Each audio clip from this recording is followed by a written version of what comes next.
Às vésperas de deixar o poder, o presidente da Colômbia, Gustavo Petro, declarou que teme que haja uma guerra civil no país. Vamos falar sobre esse assunto com a nossa correspondente para a América Latina, Luciana Tadeu. Essa declaração foi no momento de uma entrevista com jornalistas, na qual ele falava sobre casos de violência no país. Luciana, o que mais disse Gustavo Petro e qual que é o cenário que você consegue descrever aqui para a gente na Colômbia? Bom dia.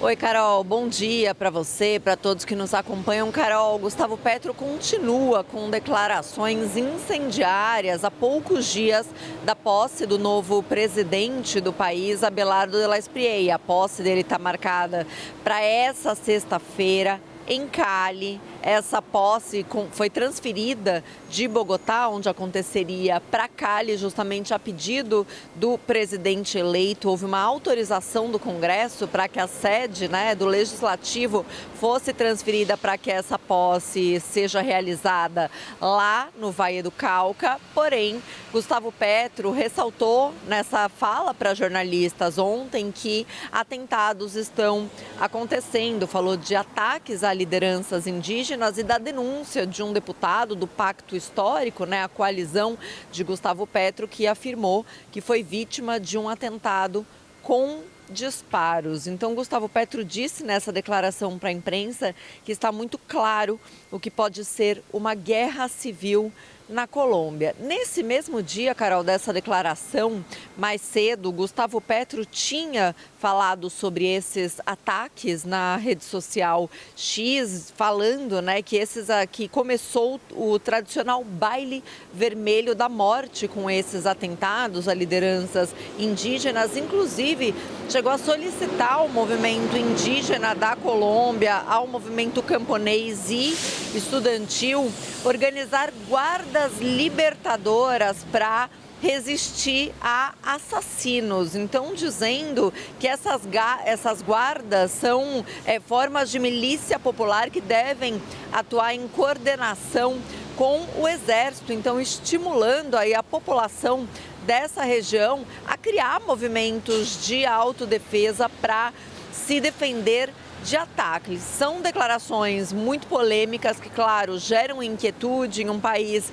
que padece com a violência há muitos anos. Gustavo Petro mantém o discurso, inclusive nessa declaração para jornalistas, voltou a falar que Iván Cepeda foi o vencedor das eleições presidenciais. Ele não reconhece a vitória de Abelardo de la Espriella, que ganhou, segundo o órgão eleitoral da Colômbia, ganhou essas eleições. Foi uma margem estreita, uma eleição muito disputada, mas que nunca foi reconhecida por Gustavo Petro. O candidato Iván Cepeda reconheceu a sua derrota eleitoral, mas Gustavo Petro mantém esse discurso de que, na verdade, quem ganhou esse processo teria sido Iván Cepeda. Então, além de não reconhecer o novo presidente, está falando para a população se organizar para se defender de ataques e agora falando dessa iminência de uma guerra civil na Colômbia. Declarações bastante preocupantes num país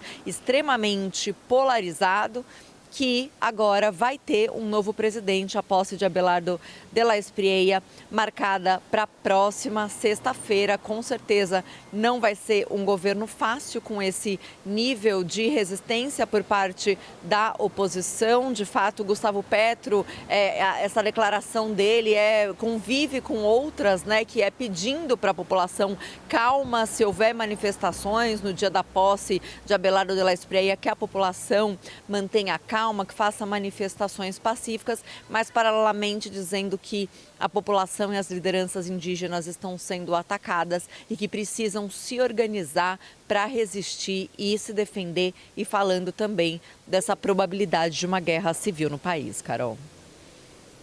Tensão que a Luciana Tadeu descreve aqui para a gente em meio a essa declaração de Gustavo Petro. Obrigada, viu, Lu? A gente, claro, vai acompanhando as atualizações com você. Ainda em destaques internacionais, trazemos o que está acontecendo em Cuba, que foi atingida por um segundo apagão durante essa noite. O novo colapso aconteceu enquanto autoridades tentavam reabastecer a eletricidade do país, ou melhor, restabelecer, a eletricidade. no país que está no escuro desde domingo. A empresa de energia da ilha informou que as condições climáticas afetaram o fornecimento de estações. Esse é o 5º apagão em Cuba em menos de um mês. Mais de 10 milhões de habitantes são afetados. O bloqueio de petróleo imposto pelos Estados Unidos agravou a situação da ilha. As importações de aliados do país, como México, Venezuela, foram suspensas. Com isso, a crise energética se agravou. Aí as imagens que temos, então, de Cuba, mais um apagão registrado por lá, mais de 10 milhões de pessoas afetadas. E os estados americanos da Califórnia e de Washington enfrentam incêndios florestais. Mais de 65 mil pessoas precisaram sair de casa. Em Washington, um homem foi preso por suspeita de incêndio criminoso. O crime estaria ligado aos focos na cidade de Spokane, uma das mais afetadas, que enfrenta incêndios desde o fim de semana. O fogo já consumiu 700 prédios. A região de Washington foi classificada como prioritária no combate às chamas nos Estados Unidos. Na Califórnia, autoridades informaram que o fogo avança rapidamente. Ordens de retirada foram emitidas para os moradores. Até agora, não há informações de mortos ou feridos.